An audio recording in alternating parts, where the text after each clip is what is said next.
আজকের আলোচনার বিষয় ড্যান লকের লেখা এফ.ইউ. মানি বইটা। মানে ঠিক বইটা না, আমাদের হাতে একটা সারসংক্ষেপ এসেছে। হ্যাঁ, সামারিটা। তো এর মূল ধারণাগুলো নিয়েই আজ আমরা একটু কথা বলবো। আমাদের লক্ষ্যটা হচ্ছে আর্থিক স্বাধীনতার আইডিয়াটা আসলে কি, আর এই সারসংক্ষেপ অনুযায়ী সেটা পাওয়ার পথগুলো কেমন হতে পারে সেটা একটু খতিয়ে দেখা। ঠিক। বইয়ের নামটা কিন্তু বেশ একটু অন্যরকম, তাই না? একটু ধাক্কা দেওয়ার মতো। দেখা যাক এর ভেতরে কি আছে। অবশ্যই। এই আলোচনাতে আমরা দেখব ড্যান লক ঠিক কিভাবে দেখছেন আর্থিক স্বাধীনতাকে, মানে এই সারসংক্ষেপ থেকে যা বোঝা যাচ্ছে আর কি। কোন ধরনের মানসিক পরিবর্তন বা কি কৌশল, স্কিলস আয়ত্ত করার কথা বলছেন তিনি। আমাদের চেষ্টা থাকবে ওই সামারিটার নির্যাসটুকু তুলে ধরা, যাতে আইডিয়াটা ক্লিয়ার হয়। আচ্ছা, তাহলে প্রথমেই আসি নামের কথায়। এফ.ইউ. মানি। লেখক ঠিক কি বোঝাতে চাইছেন এটা দিয়ে? সারসংক্ষেপ যা বলছে তাতে তো মনে হচ্ছে এটা শুধু অনেক টাকা পয়সা নয়, তার থেকেও বেশি কিছু। হ্যাঁ, ঠিক তাই। এটা কি সেই ক্ষমতা যা একজনকে, ধরা যাক, চাকরি ছেড়ে দেবার সাহস দেয়, বা কোনো প্রস্তাবে সরাসরি না বলার, নিজের শর্তে বাঁচার স্বাধীনতা? একদম একদম। সারসংক্ষেপ অনুযায়ী আসল শব্দটা এখানে স্বাধীনতা। মানে শুধু লাক্সারি লাইফ নয়, যদিও সেটা এর একটা অংশ হতে পারে। আচ্ছা। কিন্তু আসল লক্ষ্যটা হলো নিজের সময়, নিজের সিদ্ধান্ত, নিজের পছন্দের ওপর একটা পুরো কন্ট্রোল আনা। আর্থিক পরাধীনতা থেকে মুক্তি। এইটাই হচ্ছে কি আসল কথা। ব্যাপারটা ইন্টারেস্টিং, স্বাধীনতার ধারণাটা। কিন্তু টাকা নিয়ে আমাদের সমাজে তো অনেক রকম ধারণা চলে, তাই না? হ্যাঁ, বেশিরভাগই বেশ নেগেটিভ। ঠিক। যেমন সারসংক্ষেপেও বলা হয়েছে টাকা সব নষ্টের গোড়া, বা ধরুন ধনীরা ভালো লোক হয় না, এই টাইপের চিন্তাভাবনা। ড্যান লক নাকি এই ধারণাগুলোকেই চ্যালেঞ্জ করছেন। হ্যাঁ, এবং সারসংক্ষেপ অনুযায়ী এটাই তার একটা বেশ বড় পয়েন্ট। উনি বলছেন টাকা নিজে ভালোও না, খারাপও না। এটা একটা টুল, একটা শক্তিশালী হাতিয়ার। একটা ম্যাগনিফাইং গ্লাসের মতো আর কি। যে ব্যবহার করছে তার ইন্টেনশন ভালো হলে ভালো ফল দেবে, খারাপ হলে খারাপ। তাই টাকাকে ভয় পাওয়া বা ঘৃণা করা নয়, আচ্ছা, একে ঠিকমতো ব্যবহার করার মাইন্ডসেট তৈরি করতে বলছেন। এই ভাবনাটা কিন্তু অনেকের কাছে একটু অন্যরকম লাগতে পারে, কারণ আমরা তো ছোটবেলা থেকে হয়তো অন্যরকম শুনেই বড় হই। তা তো বটেই। এই মানসিকতার পরিবর্তন আনাটা কতটা জরুরি মনে করছেন লেখক? এটা কি একদম প্রথম ধাপ? সারসংক্ষেপ অনুযায়ী এটা মাস্ট, অপরিহার্য। কারণ যদি মনের ভেতরে টাকার প্রতি একটা ভয় বা নেগেটিভ ধারণা থাকে, তাহলে আমরা সাবকনশিয়াসলি তো টাকার ফ্লোটাকে আটকে দিই, তাই না? ঠিক। এই মানসিক বাধাটা না সরাতে পারলে ওই আর্থিক স্বাধীনতার দিকে এগোনোটা খুবই কঠিন, প্রায় অসম্ভব। তাই টাকাকে শত্রু না ভেবে একটা উপায় বা শক্তি হিসেবে দেখা, এটা খুব জরুরি একটা শিফট। বেশ, তাহলে মাইন্ডসেট বদলানোর পর আসছে আয়ের ব্যাপারটা। বইটির সারসংক্ষেপ বলছে বেশিরভাগ মানুষ নাকি বেতন কেন্দ্রিক চিন্তায় আটকে থাকে। মাস গেলে কত পাবো সেই হিসেব। হ্যাঁ, কিন্তু সাকসেসফুল লোকজন বা ধরুন এন্টারপ্রেনার্স, তারা নাকি অন্যভাবে ভাবেন। তারা চিন্তা করেন কিভাবে মানুষের লাইফে ভ্যালিউ অ্যাড করা যায়। ঠিক ধরেছেন। সারসংক্ষেপ এই পার্থক্যটাকে খুব গুরুত্ব দিয়েছে। মানে বেতন মানে কি? নির্দিষ্ট সময়ের বিনিময়ে নির্দিষ্ট টাকা, তাই তো? হ্যাঁ। কিন্তু লেখক জোর দিচ্ছেন ভ্যালু ক্রিয়েশনের ওপর। যদি আপনি এমন কিছু করতে পারেন বা এমন সার্ভিস দিতে পারেন যা মানুষের কোনো প্রবলেম সলভ করে বা কোনো নিড পূরণ করে, আচ্ছা। তাহলে মানুষ তার বিনিময়ে আপনাকে টাকা দিতে রাজি থাকবে। এখানেই হচ্ছে গিয়ে উদ্যোক্তা মানসিকতার শুরু। আপনার ইনকাম তখন আর শুধু সময়ের ওপর ডিপেন্ড করছে না, বরং আপনি কতটা ভ্যালু তৈরি করতে পারছেন তার ওপর। তার মানে কি লেখক চাকরি ছেড়ে ব্যবসায় নামতে বলছেন? সারসংক্ষেপে কি চাকরির ব্যাপারটাকে একটু ছোট করে দেখা হয়েছে? না, সরাসরি ছোট করা হয়তো বলা যাবে না, তবে সারসংক্ষেপ একটা তুলনামূলক ছবি দেখাচ্ছে। চাকরিতে কি হয়, আয়ের একটা লিমিট থাকে, তাই না? যেটা বেশিরভাগ সময়ই আপনার বস বা কোম্পানির ওপর নির্ভর করে। হ্যাঁ, তা তো ঠিক, একটা সিকিউরিটির ব্যাপারও থাকে। অবশ্যই একটা স্টেবিলিটি বা নিরাপত্তা আছে। অন্যদিকে এন্টারপ্রেনারশিপে অনিশ্চয়তা বেশি, রিস্ক বেশি। কিন্তু আয়ের পোটেনশিয়ালটা থিওরিটিক্যালি আনলিমিটেড হতে পারে, কারণ এখানে আয়টা নির্ভর করে নিজের যোগ্যতা, চেষ্টা আর কতটা ভ্যালু ডেলিভার করছেন তার ওপর। লেখক মূলত এই পসিবিলিটির দিকটাতেই আলো ফেলছেন।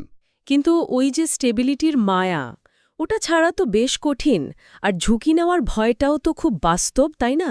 অবশ্যই বাস্তব। এই ঝুঁকি আর ভয়ের ব্যাপারে সারসংক্ষেপে কি বলা হয়েছে? শুধু কি রিস্ক নিতে বলা হয়েছে? না না, মোটেও অন্ধভাবে ঝাঁপ দিতে বলা হয়নি। সারসংক্ষেপ লেখকের কথাটা কোট করছে, ঝুঁকি না নিলে বড় কিছু পাওয়া যায় না। এটা সত্যি। ঠিক। কিন্তু ঝুঁকি মানে গ্যাম্বলিং নয়। ঝুঁকি মানে হলো ক্যালকুলেটেড রিস্ক, মানে হিসেব করে, প্ল্যান করে, সাহসের সাথে এগোনো। ভয় তো থাকবেই, কিন্তু সেই ভয়কে ম্যানেজ করে কন্ট্রোলড রিস্ক নেওয়ার কথা বলা হয়েছে। আচ্ছা। ফেলিয়ার আসতেই পারে, কিন্তু সেই ফেলিয়র থেকেও শিখে আবার এগোনোর মাইন্ডসেট তৈরি করতে হবে। স্টেবিলিটির মায়া ছেড়ে রিস্ক নেওয়ার কথা যখন আসছে, তখন তো নিশ্চয়ই কিছু স্পেসিফিক টুলস বা স্কিলসের দরকার হয় এই পথে এগোতে গেলে। হ্যাঁ হ্যাঁ, সারসংক্ষেপে কি তেমন কিছুর উল্লেখ আছে? মানে কোন ধরনের স্কিল অর্জন করলে এই আর্থিক স্বাধীনতার দিকে যাওয়াটা একটু সহজ হতে পারে? অবশ্যই আছে। ড্যানলক মানে সারসংক্ষেপ অনুযায়ী কিছু নির্দিষ্ট স্কিলকে বলছেন high income skill. High income skill? হ্যাঁ, মানে যেগুলো দিয়ে বেশি আয় করা সম্ভব। এগুলোর মধ্যে উনি বিশেষ করে বলছেন কপিরাইটিংয়ের কথা, মানে বিজ্ঞাপন বা বিক্রির জন্য লেখা আর কি, ও আচ্ছা। সেলস বা বিক্রি করার স্কিল, আর ডিজিটাল মার্কেটিংয়ের মতো বিষয়গুলো। কিন্তু কেন এগুলোই হাই ইনকাম স্কিল? এগুলো গতানুগতিক চাকরি থেকে কিভাবে আলাদা? কারণ দেখুন, এই স্কিলগুলো আপনাকে সরাসরি মার্কেটে নিজের ভ্যালু প্রুভ করার সুযোগ দেয়। এগুলোর মাধ্যমে একজন ব্যক্তি বা কোম্পানি সরাসরি কাস্টমারের কাছে পৌঁছাতে পারে, প্রোডাক্ট বা সার্ভিস বেচতে পারে। মানে আয়ের ওপর কন্ট্রোলটা অনেক বেশি থাকে।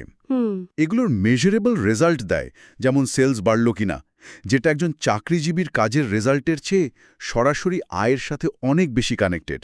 আর এগুলোর ডিমান্ড এখন ডিজিটাল যুগে অমছম, মানে প্রচুর। আচ্ছা আচ্ছা। আর এগুলোর মাধ্যমে নিজের নলেজ আর স্কিলকে স্কেল আপ করা যায়, মানে বহুগুণে কাজে লাগিয়ে আয় বাড়ানো সম্ভব, যা সাধারণ চাকরিতে বেশ কঠিন। সারসংক্ষেপে এই দিকগুলোই হাইলাইট করা হয়েছে। বুঝলাম। তার মানে শুধু মাইন্ডসেট বদলানো বা রিস্ক নেওয়াই নয়, ঠিকঠাক স্কিল অর্জন করাটাও খুব জরুরি। কিন্তু এত কিছু করার পেছনে একটা স্ট্রং কারণ বা ড্রাইভও তো দরকার, তাই না? একদম ঠিক পয়েন্ট। মানুষ কেন এত খাটবে? শুধু টাকার জন্য? এখানেই সারসংক্ষেপের আরেকটা গভীর দিক আসছে। লেখক প্রশ্ন করছেন, কেন আপনি ধনী হতে চান? কেন এই ফাইন্যান্সিয়াল ফ্রিডম আপনার দরকার? শুধু বিল দেওয়ার জন্য, বা একটা লাক্সারি লাইফের জন্য, নাকি এর পেছনে আরও বড় কোনো কারণ আছে? যেমন ফ্যামিলিকে সাপোর্ট করা, সোসাইটিতে কন্ট্রিবিউট করা, নিজের কোনো প্যাশন ফলো করা, বা ধরুন ওয়ার্ল্ড ট্যুর করা। বাহ! এই কেন বা পারপাসটা খুঁজে বের করাটা উনি বলছেন খুব জরুরি। কারণ এই কেনর পাওয়ারটাই আপনাকে মোটিভেটেড রাখবে, কঠিন সময়েও চালিয়ে নিয়ে যাবে, হাল ছাড়তে দেবে না। এই কেন খুঁজে বের করার ব্যাপারটা সত্যি ভাবার মতো। তার মানে ফিনান্সিয়াল ফ্রিডমটা নিজে গোল নয়, বরং অন্য কোনো বড় গোল অ্যাচিভ করার একটা উপায়। একদম এই কানেকশনটা খুব পাওয়ারফুল। ঠিক তাই। সারসংক্ষেপ অনুযায়ী আর্থিক স্বাধীনতা আসলে জীবনের স্বাধীনতা পাওয়ার একটা রাস্তা। যখন টাকার চিন্তাটা সারাক্ষণ মাথায় ঘুরপাক খায় না, তখনই তো মানুষ তার আসল ইচ্ছেগুলো নিয়ে ভাবার সুযোগ পায়, সেদিকে কাজ করার সুযোগ পায়। তাই এই কেন বা উদ্দেশ্যটা খুঁজে পাওয়াটা শুধু ফিনান্সিয়াল জার্নির জন্য নয়, একটা মিনিংফুল লাইফের জন্য জরুরি। এটা লং টার্ম মোটিভেশন দেয়। আচ্ছা, বেশ। আয় করা হলো, স্কিল এলো, উদ্দেশ্যও পাওয়া গেল। এরপর টাকা তো হাতে এলেই অনেকের খরচ হয়ে যায়। হাহা, ঠিক বলেছেন। সারসংক্ষেপে কি মানি ম্যানেজমেন্ট নিয়ে কিছু বলা আছে? হ্যাঁ, অবশ্যই। খুব জরুরি একটা বিষয়। শুধু আয় করলেই তো হবে না, সেই টাকাটা ধরে রাখা, সেটাকে বাড়ানোও তো দরকার। ঠিক। সারসংক্ষেপে মানি ম্যানেজমেন্টের ওপর জোর দেওয়া হয়েছে, যেমন বাজেট করা, ফালতু খরচ কমানো, সেভ করা, আর সেই সেভিংসকে ঠিকঠাক জায়গায় ইনভেস্ট করা, যাতে টাকাটা সময়ের সাথে বাড়ে। ঠিকমতো ম্যানেজ না করলে তো অনেক আয়ও উবে যেতে পারে। আর সম্ভবত কাদের সাথে মিশছি সেটাও ইম্পর্ট্যান্ট, কারণ আমাদের চারপাশের লোকজনের একটা বড় প্রভাব তো পড়েই আমাদের চিন্তাভাবনা, অভ্যাসের ওপর। একদম ঠিক পয়েন্ট। সারসংক্ষেপে সাকসেসফুল, পজিটিভ মাইন্ডসেটের লোকজনের সাথে নেটওয়ার্ক বা সম্পর্ক তৈরির কথাও বলা হয়েছে। যাদের মাইন্ডসেট আপনার মতো, যারা আপনাকে এনকারেজ করবে, যাদের কাছ থেকে শিখতে পারবেন, এমন মানুষের সঙ্গ পাওয়াটা খুব হেল্প করে। আর উল্টোদিকে নেগেটিভ বা হতাশাবাদী লোকজন এড়িয়ে চলার কথাও বলা হয়েছে। তাহলে যদি পুরো ব্যাপারটা একটু গুছিয়ে আনি, ড্যান লকের এফইউ মানির সার সংক্ষেপ থেকে আমরা মূলত কি শিখছি? আমার তো মনে হচ্ছে এটা শুধু টাকা জমানোর টিপস নয়, এটা একটা পুরো লাইফস্টাইল বা ফিলসফি বদলের কথা বলছে। অনেকটাই তাই। মূল শিক্ষাগুলো যদি পয়েন্ট করে বলি, ১. টাকার প্রতি নেগেটিভ ধারণা বদলে এটাকে ফ্রিডমের একটা টুল হিসেবে দেখা। আচ্ছা। ২. বেতন নির্ভর চিন্তা থেকে বেরিয়ে ভ্যালু ক্রিয়েশনের মাধ্যমে আয়ের কথা ভাবা। ৩. চাকরি বনাম এন্টারপ্রেনারশিপের সুবিধা অসুবিধা বুঝে নিজের পথ বাছা বা হয়তো দুটোকে মেলানো। ঠিক। ৪. হাই ইনকাম স্কিল যেমন কপিরাইটিং, সেলস, ডিজিটাল মার্কেটিং এগুলো অর্জন করা। হ্যাঁ। ৫. ফেইলিয়রের ভয় কাটিয়ে ক্যালকুলেটেড রিস্ক নেওয়ার সাহস তৈরি করা। ওকে। ৬. টাকা আয় করার সাথে সাথে ঠিকঠাক মানি ম্যানেজমেন্ট শেখা, বাজেট, সেভিংস, ইনভেস্টমেন্ট। আচ্ছা। ৭. পজিটিভ আর সাকসেসফুল মানুষদের সাথে নেটওয়ার্ক তৈরি করা। আর ৮. এবং হয়তো সবচেয়ে জরুরি, ফিন্যান্সিয়াল ফ্রিডমের পেছনে নিজের একটা স্ট্রং কেন বা লাইফ পারপাস খুঁজে বের করা। এই সব পয়েন্টগুলো একসাথে দেখলে মনে হচ্ছে আর্থিক স্বাধীনতা অর্জন আসলে একটা বেশ লম্বা জার্নি। এর জন্য মাইন্ডসেট, স্কিল, স্ট্র্যাটেজি আবার লেগে থাকাও দরকার, মানে সবকিছুরই কম্বিনেশন। ঠিক। ড্যান লকের এফইউ মানি বইটির এই পর্যালোচনা থেকে একটা জিনিস খুব পরিষ্কার হলো, এটা শুধু টাকার অঙ্ক বাড়ানোর খেলা নয়, এটা নিজের লাইফের কন্ট্রোল নিজের হাতে নেওয়ার একটা জার্নি। সারসংক্ষেপটা আমাদের সেই পথের একটা ম্যাপ যেন চোখের সামনে তুলে ধরল। আলোচনাটা সত্যিই খুব ইন্টারেস্টিং ছিল। আর সারসংক্ষেপটা যে বিষয়গুলোর উপর জোর দিয়েছে, মানে personal effort, skill development, mindset shift, এগুলো নিঃসন্দেহে খুব জরুরি। তবে এখানে একটা প্রশ্ন হয়তো থেকেই যায়, যেটা নিয়ে আরও ভাবা যেতে পারে। এই যে ব্যক্তিগত চেষ্টার, মানসিকতার জোরে ফিন্যান্সিয়াল ফ্রিডম পাওয়ার কথা বলা হচ্ছে, হ্যাঁ, এর পাশাপাশি যে বড় স্ট্রাকচারগুলো আছে, মানে ধরুন সামাজিক বা অর্থনৈতিক সিস্টেম, সুযোগের অসম বন্টন, আমরা কে কোথা থেকে আসছি, দেশের ইকোনমিক কন্ডিশন, এগুলো ঠিক কতটা ম্যাটার করে? এটা একটা ভালো পয়েন্ট। এই বিষয়গুলো হয়তো এই নির্দিষ্ট সারসংক্ষেপে ডিটেলে নেই, কিন্তু রিয়েল লাইফে তো এগুলো কি ইগনোর করা যায় না, তাই না? মানে একজন ব্যক্তি একা কতটা লড়তে পারে এই সিস্টেমের বিরুদ্ধে বা এর সাহায্য ছাড়া? এই প্রশ্নটা হয়তো আমাদের পরের চিন্তার জন্য থাকলো।